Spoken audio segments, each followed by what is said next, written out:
अस्सलामुअलैकुम वरहमतुल्लाहि बरकातुहू। उम्मीद करता हूँ कि आप तमाम दोस्त खैर आफियत से होंगे। दोस्तों, AIMIM यानी मजलिस इत्तेहादुल मुस्लिमीन के सरबरा असदुद्दीन ओवैसी साहब ने बिहार तशद्दुद मामले को लेकर एक बार फिर अजीम इत्तेहाद हुकूमत यानी महागठबंधन सरकार को निशाना बनाया है। उन्होंने ट्वीट किया है कि सासाराम और नालंदा में तशद्दुद के जिम्मेदार हिंदुत्ववादियों को जेल भेजने के बजाय सिर्फ मुसलमान लड़कों को और बच्चों को गिरफ्तार किया जा रहा है।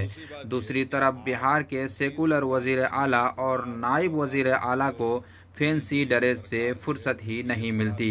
अवैसी साहब ने कहा कि नीतीश और तेजस्वी को फैंसी ड्रेस से फुर्सत ही नहीं मिलती है। दूसरी तरफ असदुद्दीन ओवैसी साहब ने कहा कि बिहार के तशद्दुद को पहले से मंसूबाबंद बताया जा रहा है, तो आप क्यों सो रहे थे? 31 मार्च को गड़बड़ हुई तो 1 अप्रैल को कैसे गड़बड़ हो सकती है? नीतीश कुमार और आरजेडी की मखलूत हुकूमत तशद्दुद को रोकने में नाकाम रही है। उन्होंने कहा कि जुलूस की इजाज़त मिल जाती है, पुलिस के सामने मदरसा जलाया जाता है और पुलिस खामोश तमाशाई बनी रहती है।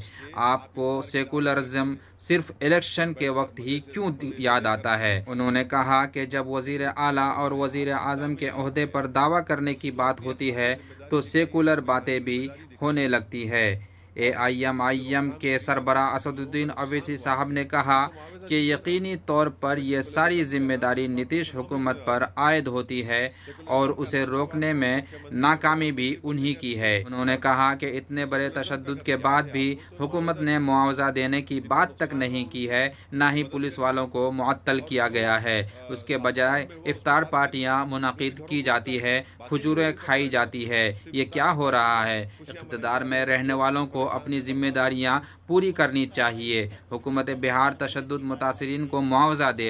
असदुद्दीन ओवैसी साहब ने हुकूमत से मुतालबा किया है कि जिनके घर लूटे और जलाए गए हैं उन्हें मुआवजा दिया जाए। हुकूमत सासाराम के मुआवजे पर बात करने से गुरेज कर रही है, इस पर फिक्र करनी चाहिए। इसके साथ ही ओवैसी साहब ने इफ्तार पार्टी को लेकर नीतीश और तेजस्वी पर भी सख्त हमला किया है। वाज़ेह है कि रामनवमी के अगले दिन बिहार के कई अजला से तशद्दुद की खबरें मंजर आम पर आई थी। सासाराम और नालंदा में हालात बेकाबू हो चुके थे।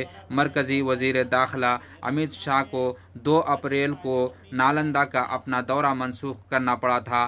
तशद्दुद में कई दुकानें और मकानात को आग के हवाले कर दिया गया था।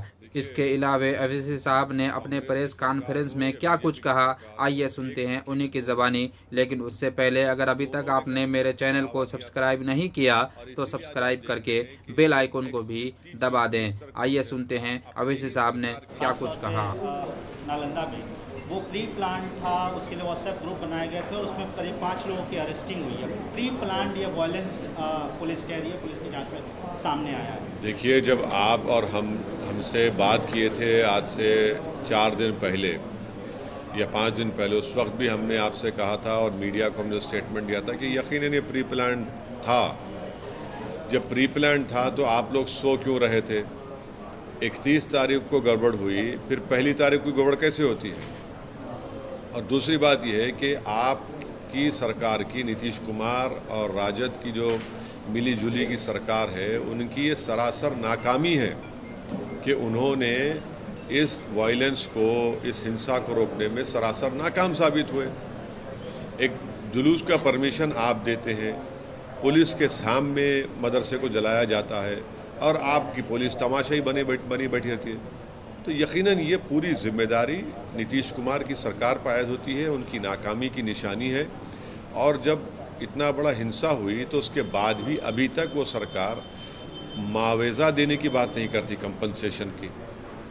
आप उन पुलिस वालों को सस्पेंड नहीं करते। तो ये बात है, बजाय उसके आप इफ्तार की दावत करते हैं और बैठकर मज़े ले लेकर खजूर खाते हैं। अरे भाई, ये क्या हो रहा है? आप सत्ता में आप है, कुछ तो अपनी अखलाकी जिम्मेदारी दिखाइए, संवैधानिक जिम्मेदारी दिखाइए और इसकी रोकथाम करिए। और जिन लोगों का नुकसान हुआ है उनको मुआवजा दीजिए ना आप। भाई, सेकुलरिज्म का नाम सिर्फ आपको चुनाव में क्यों आता? सेकुलरिज्म का नाम सिर्फ आपको मुख्यमंत्री और प्रधानमंत्री बनने का क्यों क्या आता? भाई सेकुलरिज्म का अगर याद है आपको तो मुआवजा दीजिए, जिनका नुकसान हुआ उनकी मदद करिए, और जो सासाराम में हुआ उस पर बात करिए, उसमें भी घरों को लूटा गया, बात ही नहीं हो रही सरकारी तरफ से। सिर्फ इफ्तार की पार्टी में खुशियां मनाई जा रही हैं जब लोग परेशान हैं, बर्बाद हो चुके हैं। आप पुलिस की कार्रवाई से संतुष्ट हैं सर? बिहार पुलिस की कार्रवाई से अभी तक जो भी जांच वो कर रहे हैं, गिरफ्तार? बिल्कुल नहीं है, क्योंकि उल्टा वहाँ पर बड़ी तादाद में मुस्लिम अक़लियत को गिरफ्तार किया जा रहा है। ये हमारे पास रिपोर्ट है।